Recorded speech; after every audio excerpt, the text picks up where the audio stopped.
예, 안녕하십니까. 화요일 아침에 또 여러분을 뵙습니다. 말씀을 통해서 이제 여러분들을 만나게 된다는 것이 참 큰 기쁨이고 감사의 제목이 아니겠나 싶습니다. 어제는 우리가 공간복음을 함께 생각해 보면서 은혜 받았는데요. 공간복음과 이렇게 좀 대조가 되어지는 제4복음서, 그것이 바로 요한복음이거든요. 요한복음은 공간복음하고는 상당히 좀 비교가 되어지는 또 다른 특징을 가진 복음서이기 때문에 다른 복음서에 붙이지 않고 따로 이렇게 오늘 살펴보려고 생각합니다. 자, 성경의 책별 주제 산책 10번째, 그리고 오늘 제 70강입니다. 의미 있죠. 70이라고 하는 것은 성경에도 굉장히 참 의미 있는 숫자로 등장합니다. 바벨론 포로에서 갔다가 돌아올 때 몇 년 만에 돌아옵니까? 70년 만에 돌아오잖아요. 그래서 무너진 성전도 70년 만에 다시 세우게 되잖아요. 이런 70이라고 하는 것이 대단히 중요한 또 의미가 있는데, 어쨌든 오늘 70강을 맞이하면서 또 하나님 주실 은혜를 저희들이 또 사모합니다. 아무쪼 여러분 모두가 은혜 받는 복된 한 날이 되기를 바라겠습니다.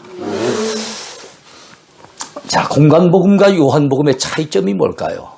공간복음은 이미 어제 살펴본 것처럼 마태복음, 마가복음, 누가복음 공통적인 관점에서 공통적인 주제로 기록된 것이 공간복음인데, 요한복음은 분명히 차이가 있다는 말씀이죠. 어떤 차이가 있는지 살펴보겠습니다. 자, 공간복음, 마태, 마가, 누가복음과 요한복음은 기록의 시기가 달라요. 시기가 다르고 내용도 다릅니다. 그래서 좀 이따 말씀드리겠지만 또 주제가 또 달라요. 그런 시기와 내용과 주제가 다르다는 거. 참고적으로 알아두셨으면 좋겠습니다. 자, 공간복음이 주로 서기 60년대에 기록된 데 비해서 요한복음은 그로부터 한 20년 훌쩍 뒤에 80년대에 기록이 됩니다. 80년대. 그렇다면 요한이 이미 마태복음과 마가복음과 누가복음을 읽어봤을까요? 읽어보지 않았을까요? 읽어봤죠. 다 읽어보면서 그는 이 부분이 좀 빠졌구나. 이 부분이 빠져 있어서 너무 아쉽네. 이렇게 빠져 있는 부분들을 챙겨가지고 그 부분들을 중점적으로 기록한 것이 요한복음이라 보시면 되겠어요. 그러니까 요한복음은 상당히 독자적이죠. 이미 있는 마태, 마가, 누가복음에 나온 내용은 웬만하면 생략하고 그에 빠진 부분을 중심적으로 기록했기 때문에 우리가 공간복음을 통해서 미처 느껴보지 못했던 또 다른 은혜를 맛볼 수 있게 해준 겁니다. 얼마나 감사합니까? 자, 사도 요한이 이미 기록된 복음서 3권을 다 읽어본 후에 그 복음서에서 빠진 부분들을 중심적으로 기록했기 때문에 요한복음의 내용은 대개 공간복음에는 없는 사건이나 없는 교훈으로 이루어져 있습니다. 또한 공간복음과 요한복음은 뭐가 다를까요? 주제가 달라요. 주제. 자, 공간복음이 하나님 나라를 주제로 기록되었다면 요한복음은 하나님 나라의 주인이신 예수 그리스도 그분이 누구신지, 또 그분이 주시는, 그분이 약속하신 영생이 무엇인지 이걸 갖다 잘 언급하고 있는 책이 바로 요한복음이에요. 그래서 하나님 나라가 중점적인 주제로 다루어지고 있는 공간복음과는 다르게 하나님 나라의 주인, 하나님 나라의 왕이신 예수 그리스도, 또 그분이 주시는 영생을 중심으로 펼쳐진다 하는 것을 여러분 기억하셨으면 좋겠습니다. 자, 그렇다면 두 번째, 요한복음의 저자와 수신자를 살펴볼까요? 요한복음이니까 요한이 기록했겠지요. 요한. 그렇다면 어떤 요한이겠습니까? 세례 요한도 있고 사도 요한도 있잖아요. 어떤 요한이겠습니까? 사도 요한입니다. 예수님의 제자, 12제자 중에 가장 젊은 제자이면서 가장 주님 앞에 사랑받았던 제자, 바로 요한, 사도 요한이 기록을 했어요. 요한복음의 저자인 사도 요한은 예수님의 12제자 중에서는 가장 젊고 사랑받는 제자였다는 것을 말씀드렸어요. 세베대의 아들입니다. 그리고 사도 야고보의 동생이에요. 자, 우리가 저 뒤에 있는 공동서신을 보면은 공동서신의 저자 가운데 히브리서 다음에 나오는 야고보서가 있지 않습니까? 그 야고보서를 요한의 형 야고보가 기록한 것은 아닌가? 이렇게 생각하는 분이 있을 수 있어요. 아닙니다. 요한의 형 야고보는 사도들 가운데는 가장 일찍 순교를 당했어요. 전체 교회 가운데 초대교회에서 첫 번째 순교자는 스데반 집사님이에요. 그러나 사도들 가운데, 요즘 우리 신담은 목회자 가운데, 교회 지도자 가운데 첫 번째 순교자는 바로 요한의 형 야고보입니다. 그래서 그는 야고보서를 기록하지 못했고, 야고보서를 기록한 것은 예수님의 육신의 바로 밑에 동생. 예수님은 독자로 이 땅에 태어나신 건 아니잖아요. 하나님께는 독생자지만 적어도 요셉과 마리아 사이에 또 다른 그 동생들이 있잖아요. 여동생들은 누이들이라고 했기 때문에 여러 사람인데 몇 명인지 정확히 몰라요. 근데 남자 동생은 4명이 언급이 되어 있습니다. 복음서에. 그 4명 가운데 바로 예수님의 밑에가 야고보서를 쓴 야고보예요. 그러니까 그 야고보와 바로 이 야고보는 서로 이게 같은 야고보는 아니라는 걸 여러분 기억하셔야 됩니다. 세베대의 아들 야고보, 요한의 형 야고보는 사도들 가운데 첫 번째 순교자로서 야고보서를 기록한 사람은 아니다는 거 기억하시기 바랍니다. 자, 그의 형 야고보는 사도들 중에 최초에 뭐가 되어 순교자가 되었지요. 그 당시 헤롯 아그리파 1세에게 희생을 당합니다. 예수님 탄생 당시에 헤롯 왕은 헤롯 대왕. 예수님 십자가 지실 당시에 헤롯 왕은 헤롯 안티파스. 근데 성경에 다 헤롯이라고만 나와요. 근데 구분을 한다면 헤롯 안티파스. 그 다음에 야고보를 갖다가 죽여서 순교자로 만들었던 그 헤롯은 헤롯 아그리파 1세. 그 다음에 사도 바울이 저기 가이사랴에서 벨릭스 총독, 베스도 총독, 그 총독들에게 이렇게 신문을 당할 당시에 그때 곁에 있었던 또 아그리파 왕이 나와요. 그 아그리파 왕은 뭡니까? 아그리파 2세. 헤롯 아그리파 2세. 이렇게 여러분이 헤롯 가문을 좀 구분을 해야만 될 것 같습니다. 사도 요한은 요한복음 외에도 요한 1, 2, 3서와 요한계시록을 기록했던 인물이죠. 그러니까 신약성경 가운데 사도 바울이 13권을 기록했으니까 바울 다음에 두 번째로 성경을 많이 기록한 사람이 바로 요한입니다. 그리고 사도 요한은 여러분 에베소에서 오랫동안 목회를 했어요. 에베소에서 목회를 했습니다. 그래서 에베소에서 목회한 사람은 바로 사도 바울의 제자였던 디모데도 있었고, 그 다음에 사도 요한도 목회했고, 나중에는 여러분 그 사도 바울이 감옥 속에서 낳은 사람이 있죠. 감옥 속에서 낳은 믿음의 아들 누굽니까? 오네시모도 에베소에서 목회를 했어요. 근데 어제는 이 사도 요한이 에베소에서 오랫동안 목회할 당시에 예수님의 모친 마리아를 예수님의 당부, 십자가 위에서 예수님의 당부를 그대로 받아들여서 마리아를 갖다가 에베소로 모셔가지고 돌아가실 때까지 봉양했다고 합니다. 그리고 로마 제국의 도미티안 황제의 박해로 말미암아 에게해에 있는 밤모섬에 유배를 가게 됩니다. 그 밤모섬에 있을 때 우리가 아는 바대로 요한계시록을 그 계시를 하나님께로부터 보고 주께로부터 받아서 그것을 기록하게 된 거예요. 그래서 탄생한 것이 요한계시록이죠. 도미티안 황제에 기억하시기 바랍니다. 또 12제자 가운데 순교하지 않은 유일한 제자가 사도 요한이에요. 왜 순교하지 않았을까요? 그건 죽음을 두려워했기 때문에 믿음이 부족해서 그랬을까요? 아니에요. 예수님의 당부대로 마리아를 모셔야 될 책무가 그에게 또 주어졌고, 또 두 번째는 여러분 모든 사도들이 다 일찍 순교를 하게 되어진다면 초대교회 당시에 교리적인 어떤 틀을 잡고 정말 교회를 든든히 지켜나가야 될 사람들이 다 사라져버리면 안 되잖아요. 그래서 예수님께서 사도 요한은 100세가 가까울 정도로 오랫동안 살아남아서 그 당시 교회를 돌보도록 그런 사명을 주셨어요. 그러니까 자기가 순교자가 되고 싶다고 되는 것도 아니고 되기 싫다고 안 되는 것도 아니고 다 하나님의 뜻에 의해서 이렇게 되는 겁니다. 자, 요한복음의 수신자는 특정한 민족이 아닙니다. 사도 요한이 세계 모든 사람을 염두에 두고 누가 읽어도 은혜 받고 누가 읽어도 참 예수 그리스도가 누군지 그리고 예수 그리스도를 믿음으로 영생을 왜 받아야 되는지를 강조하면서 기록한 것이 바로 요한복음입니다. 그러면 요한복음의 내용이 공간복음보다 더 포괄적이고 우주적이라 볼 수가 있어요. 세 번째 주제지요. 요한복음의 주제와 별명이 뭔지를 살펴보겠습니다. 우리 어제 이미 살펴봤던 대로 마태복음의 별명은 뭐였습니까? 사자복음. 그래서 왕의 복음이었어요. 마가복음의 별명이 뭐였습니까? 정말 우리 위해서 희생하면서 일하는 소를 갖다가 빗대어서 소복음 또는 송아지복음 그렇게 얘기합니다. 그래서 예수님의 종되심을 강조합니다. 우리 위해 희생하셨음을 강조해요. 그 다음에 누가복음의 별명은 뭐였습니까? 바로 사람복음. 예수님이 실제적으로 이 세상 역사 속에 사람의 모습으로 나타나셨음을 강조하고 있어요. 근데 요한복음의 별명은 달라요. 어떤 여러분 별명으로 펼쳐지는 거 하면은 그 독수리복음이라고 하는 별명으로 펼쳐져요. 그리고 주제는요, 요한복음은 하나님 나라의 주인이신 예수 그리스도와 그분이 주시는 영생을 주제로 펼쳐지게 됩니다. 예수 그리스도와 영생. 예수 그리스도 그분이 누구신가? 우리는 공간복음을 통해서 예수님이 누군지를 알 수 있어요. 그러나 요한복음을 보면 예수님이 어떤 분인지 예수님 스스로가 이렇게 말씀하시고 증거하신 내용이 엄청 많이 나와요. 그래서 예수님이 어떤 분인지 예수 그리스도가 누군지를 잘 알게 해주는 네 복음서 중에 그 부분에 있어서 가장 초점을 맞춘 복음서를 하나를 꼽는다면 요한복음이에요. 요한복음을 기독론적 복음서 이렇게 얘기를 합니다. 기독론. 기독론이라면 예수 그리스도를 한자로 썼을 때 기독이란 말이잖아요. 그리스도가 누군지 정확히 알려주는 게 바로 기독론적인 복음서예요. 이게 요한복음입니다. 자, 요한복음의 별명은 독수리복음이죠.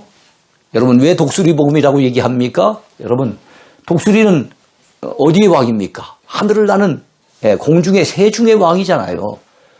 예수님은 하늘에서부터 내려오신 그런 분이라는 걸 갖다가 강조하기 위해서 독수리복음이라고 해요.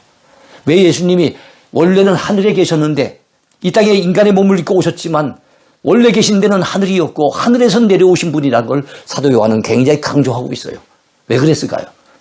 제가 느끼기에는 누가가 예수님께서 이 세상 역사 속에 사람의 몸을 입고 직접 찾아오셨다는 거, 그분은 신화적인 존재가 아니라 역사적인 인물이라는 거, 이걸 자꾸만 강조를 했는데 그거는 그걸 강조하다 보면은 좋은 측면도 있지만 거기에 문제점은 어떤 문제가 있습니까? 예수님은 훌륭한 사람 중에 한 분, 훌륭한 위인 중에 한 분으로 이렇게 사람들이 격하시킬 수가 있어요.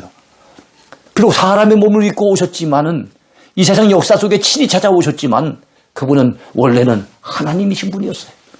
하나님의 아들, 신성을 가지신 분이었다니까요.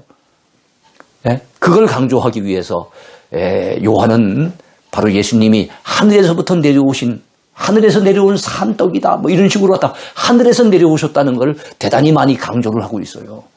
그런 걸 보면 바로 예수님의 신성을 강조하기 위한 복음이다 이렇게 보는 겁니다. 그렇습니다. 예수님은 이 세상 역사 속에 실제 오셨어요. 그 부분도 강조가 돼야 되지요. 우리가 지금 서기 2021년도를 삽니다. 그것은 예수님의 탄생을 기점으로 해서 바로 예수님이 탄생하신 지 2021년이 됐다는 얘기거든요. 예수님의 탄생을 기점으로 예수님 오시기 이전을 Before Christ, BC, 기원전이라고 얘기를 하지요. 이건 영어에서 이제 Before Christ가 나옵니다만은 그 다음에 기원 후, 보통 서기라고 얘기를 합니다만은 기원 후는 AD, 이건 라틴어로서 Anno Domini라고 하는 말입니다. 우리 주님의 날에, 우리 주님이 탄생하신 이후 이런 의미거든요. 그래서 예수님께서 이 땅에 오신 지 2021년이 됐기 때문에 바로 우리는 서기 2021년도라고 얘기를 해요. 근데 보통 사람들은 잘 몰라요. 안 믿는 사람은 더더욱이나 잘 모르죠. 예수님은 이 세상 역사 속에 오셨어요. 역사의 중심이 되셨어요. 그분의 탄생을 기점으로 기원 전과 기원 후가 나뉘어지는 겁니다. 그러니까 실제 역사에 오신 거예요. 그러나 그것을 너무 강조하다 보면은 예수님의 신성이 혹시 약화될 수 있기 때문에 우리는 예수님의 역사성과 아울러 예수님의 신성도 굉장히 강조를 해야 된다는 거예요. 그런 측면에서 사도 요한은 그런 부분을 최대한 살려가지고 이 복음서를 기록을 했다 하는 것을 알 수가 있습니다. 자, 요한복음의 특징을 볼까요? 갈릴리 지방보다 여러분 유대 지방 사역을 더욱 비중 있게 다루었어요. 예수님께서는 초기에 주로 갈릴리에서 공생의 초기에는 갈릴리에서 주로 사역을 하셨어요. 그래서 말씀을 많이 전하셨죠. 그 유명한 산상수훈 같은 것도 그 하틴산이라고 하는 갈릴리에 있는 지역의 작은 야산에서 말씀을 전했단 말이죠. 그리고 많은 기적도 주로 갈릴리에서 이루셨어요. 갈릴리 사람들을 순박해서 예수님이 전하는 메시지에 대해서 아멘 하면서 믿음으로 받아들인 사람들이 많았기 때문에 그들 가운데 많은 기적을 행하셨던 거예요. 그러나 예수님은 결국에는 예루살렘에서 십자가를 지셔야 될 뿐 아닙니까? 그를 주님은 알고 계시잖아요. 그리고 유대지방도 포기하실 수 없잖아요. 그래서 예수님은 유대지방을 갖다가 오르내리시면서 역시 사역을 하셨어요. 그런데 유대지방에서는 환영을 받기보다는 오히려 박해를 당하시고 배척을 당하시고 이런 경우가 참 많았습니다. 그렇지만 어쨌든 간에 그 유대지방이 가장 그 당시 대표적인 부분은 예루살렘과 또 예수님께서 예루살렘에서 한 5里떨어진 베다니에서 유숙하실 때가 많았는데 바로 나사로의 집입니다. 그래서 그 베다니, 그래서 유대와 베다니를 중심으로 유대 지방의 사역에 대해서 비중 있게 다룬 그 복음서 기자가 바로 요한이에요. 마태, 마가, 누가는 주로 갈릴리에서의 예수님의 사역, 그곳에서 했던 설교와 또 비유의 말씀들, 그리고 그곳에서 행하셨던 기적과 여러 가지 사건들을 많이 다루고 있습니다. 그러나 안타깝게도 유대 지방에 대한 언급은 예수님이 마지막 고난당하시고 십자가 지신 것 외에는 그렇게 많이 다루지 않았어요. 그래서 요한은 예수님의 유대 지방의 사역을 더욱 비중 있게 다뤘다. 그런 특징이 있습니다. 또 예수님 자신의 자기 선언 복음이라고 얘기해요. 자기 선언, 나는 무엇이다. 예수님이 스스로가 선언하시는 거예요. 우리 헬라어로 한다면은 나는 무엇이다. 이게 에고 에이미 이런 뜻이잖아요. 그죠? 에고 에이미 복음이라고 얘기를 합니다. 요한복음 6장에서는 나는 생명의 떡이다. 생명의 떡이다. 나는 하늘에서 내려온 산 떡이다. 그렇게 말씀하셨어요. 그 다음에 요한복음 8장에서는 나는 세상의 빛이다 라고 말씀하셨어요. 그 맹인을 고쳐주시면서 나는 세상의 빛이다 라고 말씀을 하셨지요. 그렇습니다. 우리 예수님께서는 마태복음 5장에서는 너희가 세상의 빛이요 소금이라고 말씀하셨어요. 우리도 역시 세상의 빛입니다. 우리 주님이 말씀하신 대로. 그러나 여러분 우리가 빛이라고 했을 때 그 빛은 반사체입니다. 발광체는 아니에요. 우리는 스스로가 빛을 발산할 수 있는 그런 존재는 못 돼요. 바로 우리는 주님의 빛을 받아서 그 주님의 빛을 세상 가운데 비춰줄 수 있는 반사체로서 우리는 살아갈 수가 있습니다. 그런 측면에서 우리는 세상의 빛이긴 하지요. 그러나 그 빛, 그 자체가 되신 분이 누굽니까? 예수님이세요. 그래서 나는 세상의 빛이다라는 말씀은 요한복음 8장에서만 언급이 되고 있습니다. 그 다음에 요한복음 여러분 10장에 보면 예수님께서 나는 양의 문이다. 또 10장에 보면 예수님은 뭐라고 말씀하십니까? 나는 선한 목자다. 그렇게 말씀하셨어요. 11장에서는요. 예수님께서 친히 말씀하시기를 나는 부활이요 생명이다. 이렇게 선언하셨습니다. 또 예수님께서는요. 14장에서는 나는 길이요 진리요 생명이다. 이렇게 선언하셨습니다. 15장에서는요. 나는 참 포도나무다. 이렇게 말씀하셨어요. 요한복음에 모두 7번이나 에고 에이미 나는 무엇이다 라고 하는 말씀이 나와요. 이걸 갖다가 자기 선언이라고 얘기하는데요. 예수님은 스스로가 스스로를 증거하신 거예요. 이런 복음서, 이런 특징을 가진 복음서가 바로 요한복음이라는 것입니다. 또 예수님은 표적을 통해 예수님의 여러분 이 신성을 강조하셨어요. 다른 곳에도 예수님께서 행하셨던 기적이 많이 나오죠. 그거는 보통 이제 기적 또는 이적이라고 우리가 표현을 합니다만은 요한복음에는 그 이적에 대해서 표적이라고 표현을 하고 있어요. 이적이라고 하는 말은 영어의 미러클입니다. 미러클. 그런데 표적이라고 하면은 사인이라고 묘사가 되어 있습니다. 사인. 그러니까 예수님이 행하셨던 기적은 단순히 그냥 기적을 행하는데 그 자체의 목적이 있었던 것이 아닌 거예요.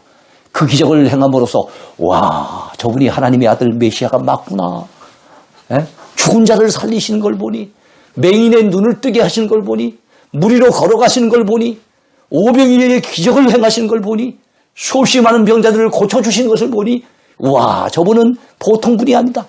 정말 이 땅에 내려오신 하나님의 아들이 틀림없다. 메시아다. 여러분 그런 것을 보여주는 하나의 사인이라는 거예요. 그것이 하나의 기적으로 나타난다는 겁니다.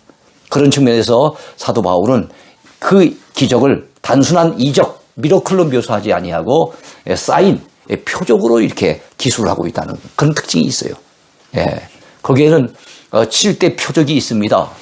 정말 하나님의 아들 메시아가 아니면 행할 수 없는 7가지 표적이 있어요. 어떤 표적이 있었을까요? 이 표적은 예수님이 이 땅에 국한된 분이 아니라 이 땅을 초월하는 분이라는 것을 보여주고 있어요. 예수님의 초월성을 보여주는 7대 표적. 첫 번째는 이렇게 생각해 볼 수 있을 겁니다. 예수님은 시간을 초월하세요. 38년 된 병자, 요한복음 5장에서 고쳐주시는데요. 38년쯤 되면은 이거는 손 쓸 수 없다고 생각해요. 사람의 힘으로는 안 된다고 생각합니다. 그런데 예수님이 고쳐주시니 38년 된 병자도 고침을 받는 거예요. 뭘 얘기합니까? 예수님은 시간을 초월한다는 걸 보여주는 거죠. 시간의 반대말은 뭡니까? 공간이잖아요, 공간. 여러분, 요한복음 4장에 보면은 왕의 신하가 예수님을 만나기 위해서 컬레벌떡 달려옵니다. 왜냐하면 자기 아들이 병들어 다 죽어가는 상황이거든요. 그 왕의 신하가 예수님을 만난 곳은 가나예요, 가나. 혼인잔치집에 그 물이 변하여 포도주가 되어졌던 그런 기적이 있었던 그 가나. 거기서 예수님을 만난 거예요. 근데 그 신하의 아들이 병들어 있는 곳은 어디입니까? 바로 가버나움이에요. 상당히 좀 떨어져 있는 곳에 있었는데, 그런데 예수님께서는 가시지도 아니하시고 내 아들이 고침을 받았다고 그렇게 선언하셨어요. 예수님은 그곳에 가셔가지고 손을 얹어 그렇게 고쳐주신 것이 아니고 멀리 떨어져 있음에도 불구하고 신하의 아들의 병을 그 신하의 믿음을 보시고 고쳐주신 거예요. 즉 예수님은 바로 공간을 뛰어넘고 공간을 초월하는 분이라는 걸 보여주고 있는 겁니다. 또한 여러분, 예수님께서는 사물의 양을 초월하신 분이에요. 오병이어 보리떡 5개와 물고기 2마리 가지고는 그저 한 사람, 어린아이 그 소년 한 사람 그 점심밖에는 해결이 안 돼요. 조금 나눠 먹는다 해도 2-3명 먹기에도 바빠요. 근데 5,000명을 먹이고도 12강주를 남기셨다는 것은 예수님은 사물의 양의 제한을 받는 분이 아니라 그 양을 초월하시는 분인 것을 보여줘요. 양의 반대말은 뭡니까? 질이잖아요. 예수님께서는 가나에서 그 혼인잔치집에 기적을 행하시죠. 물이 변하여 포도주가 되게 하셨어요. 물은 물이고 포도주는 포도주입니다. 서로 다른 거예요. 근데도 여러분, 물이 변하여 포도주가 되게 하신 것은 우리 예수님한테 들어오면은, 예수님의 손길이 닿으면은 어떻게 된다는 겁니까? 사물의 질도 바뀌어질 수 있다. 우리 주님은 사물의 질을 초월하신 분이다 하는 것을 알 수가 있어요. 여러분, 요한복음 6장에 보면 예수님이 물 위로 걸어오시는 장면이 나옵니다. 뭘 보여주고 있습니까? 예수님은 자연 질서도 초월하시는 분이라는 거예요. 자연계도 질서가 있잖아요. 자연계 질서에 의하면 우리 사람이 걸어가면 빠질 수밖에 없는 거예요. 그렇지 않습니까? 그런데 여러분, 예수님은 물 위로 유유하게 걸어오시는 거예요. 왜요? 우리 예수님은 온 자연 만물을 지으신 분이기 때문에, 자연의 질서조차 초월하시는 분이기 때문에 그것이 가능해지는 거예요. 요한복음 9장에 보면요, 실로암 목가에서 결국에는 눈을 뜨게 되는 한 맹인의 이야기가 나옵니다. 여러분, 그 사람들은 생각했어요. 예수님, 저 사람이 맹인이 된 것은, 태어날 때부터 맹인이 된 것은 그 사람의 팔자입니까? 아니면은 그 부모가 죄가 많아서입니까? 그게 질문하는 거예요. 사람들은 태어나면서부터 맹인이 됐다 하면은 그 사람은 맹인이 될 팔자, 맹인이 될 운명을 가지고 태어났다고 생각을 한 거예요. 근데 예수님은 그의 눈을 띄워주심으로써, 우리 주님은 사람들이 생각하는 그 운명마저도 초월하신 분이다 하는 것을 보여주셨어요. 또한 예수님께서 여러분, 요한복음의 11장에 보면은 나사로를 갖다가 살리시는 장면이 나와요. 죽은 지 나흘 돼서 냄새가 풀풀 나는 그 나사로를 갖다가 나사로야 나오너라 명하심으로써 그를 살려내시는 장면이 나와요. 그 장면에서 우리 주님은 나는 부활이요 생명이니 누구든지 나를 믿는 자는 죽어도 살겠다라고 하는 그런 선언을 하신 바가 있지 않습니까? 그런 걸 보면 우리 예수님은 우리 인간이 도무지 어찌할 수 없는 이 죽음의 문제마저도 초월하신 분이다. 그 죽음의 문제마저도 뛰어넘는 분이시다 하는 것을 알 수가 있게 됩니다. 이런 7대 표적, 뭘 보여주는 겁니까? 예수님의 메시아 되시는, 예수님의 하나님의 아들 되시는 그것을 넉넉하게 보여주는 사인인 거예요. 여러분 믿으시기 바랍니다. 네. 자, 예수님의 사적인 대화를 많이 소개하는 복음이 요한복음이에요. 네. 다른 데서는 공간복음에서는 예수님이 공적인 선포를 많이 하셨어요. 근데 요한복음 4장 같은 때 어떻습니까? 예수님께서 사마리아 수가성에서 우물가에 여인하고 말씀을 나누시잖아요. 요한복음 5장에서는 38년 된 병자에게 찾아오셔서 또 적적인 대화를 나누시잖아요. 또 요한복음 7장에서는요, 가늠하다가 붙들려서 돌에 맞아 죽을 뻔했던 그 한 여인의 죄를 용서해 주시면서 그를 격려하신 또 내용이 나오잖아요. 이런 내용들을 가만히 보면 어떻습니까? 그 다음에 또 나사로의 집에서 나사로의 그 온누이들과 더불어서 대화 나누시는 이런 내용들 보면 사적인 어떤 대화, 물론 필요한 대화지요. 그러나 공적인 선포만을 다룬 것이 아니라 공간복음에서는 살짝 외면당했던 같은 이런 사적인 대화도 굉장히 중요한 부분이기 때문에 요한복음은 그것을 다루고 있다 하는 것을 아셨으면 좋겠습니다. 또한 영생의 복음이에요.